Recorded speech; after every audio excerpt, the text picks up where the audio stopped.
పోగొట్టుకున్న చోటే సాధించుకోవాలన్న పట్టుదలతో ఉన్న పార్టీ ఓవైపు, ప్రజాప్రతినిధులు తెల్లారేసరికి పార్టీ మార్చినప్పటికీ చెక్కుచెదరని కార్యకర్తల బలం ఉందన్న ధీమాతో మరో పార్టీ. వెరసి ఉద్యమాల కిల్లా ఖమ్మం జిల్లాలో పార్లమెంటు పోరు రసవత్తరంగా మారుతోంది. అసెంబ్లీ ఎన్నికల ఫలితాలు మిగిల్చిన నిరాశను దిగమింగుకొని మళ్లీ ప్రజల మనసు గెలిచేందుకు తెరాస, అవే ఎన్నికల ఉత్సాహంతో ఊపుమీదున్న కాంగ్రెస్ ఖమ్మం పార్లమెంటుపై జెండా ఎగురవేయాలని ఉవ్విళ్లూరుతున్నాయి. తెరాస తరపున పోటీ చేస్తున్న నామా నాగేశ్వరరావు, కాంగ్రెస్ నుంచి బరిలో ఉన్న రేణుకా చౌదరి ముచ్చటగా మూడోసారి పోరుకు సై అంటే సై అంటుండటంతో ఖమ్మం కిల్లాలో రాజకీయ పోరు నువ్వా నేనా అన్నట్లు సాగుతోంది. ఉద్యమాల గుమ్మం ఖమ్మం జిల్లాలో పార్లమెంట్ ఎన్నికల పోరు సర్వత్రా ఆసక్తి రేపుతోంది. నామినేషన్ల చివరి ఘట్టం వరకు ప్రధాన పార్టీల అభ్యర్థులు తేలనప్పటికీ ఆ తర్వాత జరిగిన రాజకీయ పరిణామాలతో ఇప్పుడు లోక్సభ పోరు ఆద్యంతం రక్తి కట్టిస్తోంది.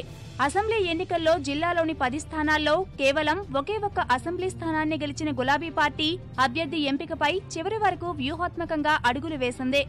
శాసనసభ ఎన్నికల తర్వాత కాంగ్రెస్ తెదేపాలకు చెందిన 6 ఎమ్మెల్యేలను పార్టీలో చేర్చుకున్నప్పటికీ ఎంపీ అభ్యర్థి ఎంపికపై ఆచితూచి వ్యవహరించింది. చివరకు జిల్లాకు చిరపరిచితులుగా ఉన్న సీనియర్ నేత నామా నాగేశ్వరరావు వైపు మొగ్గు చూపింది. పార్టీలో చేర్చుకున్న మరుసటి రోజే ఆయన్ను ఎంపీ అభ్యర్థిగా ప్రకటించింది. సిట్టింగ్ ఎంపీగా ఉన్న పొంగులేటి శ్రీనివాసరెడ్డిని పక్కకు పెట్టి మరీ నామా నాగేశ్వరరావును బరిలో నిలిపి సరికొత్త రాజకీయానికి తెరలేపింది. మొదట్లో ఖమ్మం స్థానాన్ని హాట్ సీట్ గా భావించిన కాంగ్రెస్ చివరి వరకు అభ్యర్థి ఎంపికలో మల్లగుల్లాలు పడింది.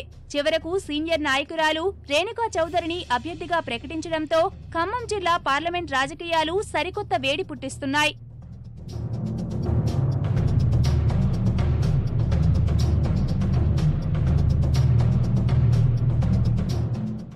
ఇక ప్రధాన పార్టీల అభ్యర్థులెవరో తేలిపోవడంతో ఖమ్మం పార్లమెంటు గడ్డపై ఆధిపత్యం ఎవరికన్న దానిపై సర్వత్రా ఆసక్తిని రేకెత్తిస్తోంది.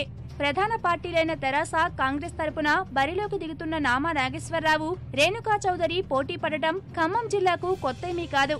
ఇద్దరు రాజకీయ ఉద్దండులు ఖమ్మం లోక్సభ స్థానంలో తేల్చుకునేందుకు ముచ్చటగా మూడోసారి నువ్వా నేనా అన్నట్లు తలపడుతుండడం మరింత ఆసక్తి రేకెత్తిస్తున్నాయి.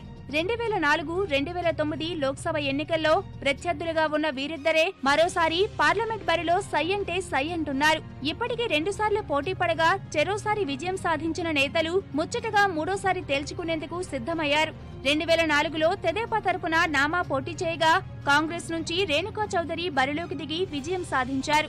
2009లోనూ మరోసారి నామా రేణుకా తలపడగా అప్పుడు నామా నాగేశ్వరరావు విజయం సాధించారు. ఈసారి మాత్రం తెరాస నుంచి నామా పోటీ చేస్తుండగా కాంగ్రెస్ నుంచి మరోసారి రేణుకా చౌదరి బరిలో నిలిచి అదృష్టాన్ని పరీక్షించుకుంటున్నారు. మొత్తంగా ప్రచారానికి ముందే ఇరువురి మధ్య మాటల తూటాలు పేలుతున్నాయి. ఒకసారి వారు గెలిచినా ఒకసారి నేను గెలవటం జరిగింది. సరే, ఈసారి కూడా తప్పకుండా కూడా నన్ను ఖమ్మం జిల్లా ప్రజలు పెద్ద ఎత్తున ఆశీర్వదిస్తారనే గట్టి నమ్మకం నాకుంది.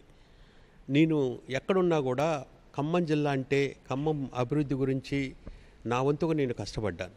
మీరు కనుక ఒక చరిత్ర చూసినట్టయితే 30 సంవత్సరాల క్రితం ఒక చిన్న గ్రానైట్ ఫ్యాక్టరీ పెట్టాలన్నా అది ఖమ్మంలో పెట్టాలని చెప్పి ఇవాళ గ్రానైట్ ఇండస్ట్రీ ఎంత పెద్దగా అయిందంటే దగ్గర 30-40 వేల మంది గ్రానైట్ ఇండస్ట్రీ మీద బతుకుతున్నారు. అదేవిధంగా మూతబడిన షుగర్ ఫ్యాక్టరీ విషయంలో కానివ్వండి, ఏదున్నా సరే ఎంత నష్టమైనా ఎంత కష్టమైనా నా ఖమ్మం జిల్లా అభివృద్ధి జరగాలని తాపత్రయంతో ఉన్నటువంటి వాడిని నేను. అందుకని నన్ను పెద్ద ఎత్తున ఖమ్మం జిల్లా ప్రజలు ఆశీర్వదించమని కోరుకుంటున్నాను. ఆశీర్వదిస్తారనే నమ్మకం కూడా, గట్టి నమ్మకం కూడా నాకున్నది. నేను సవాల్ చేస్తున్నాను, మీరు పాలేరు నుంచి పర్ణశాల వరకు టూరిజం ఎవరు అమలు చేశారు?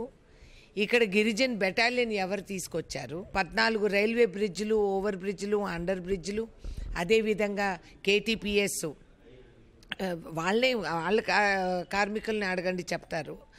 ఈ ఇర్రేడియేషన్ సెంటర్కి కేంద్రం నుంచి 8 crores డైరెక్ట్ గ్రాంట్ ఎవరు ఇప్పించారు? నేలకొండపల్లిలో బౌద్ధుడి స్తూపాన్ని రెస్టోర్ చేయించింది ఎవరు? ఇవన్నీ ఈ మాత్రం కూడా జిల్లాలో తెలియని వాడు ఆయనకు మాట్లాడే అధికారం ఎవరిచ్చారు? పోయి గ్రామ స్థాయిలో గ్రామంలో తిరిగితే తెలిసిండేది.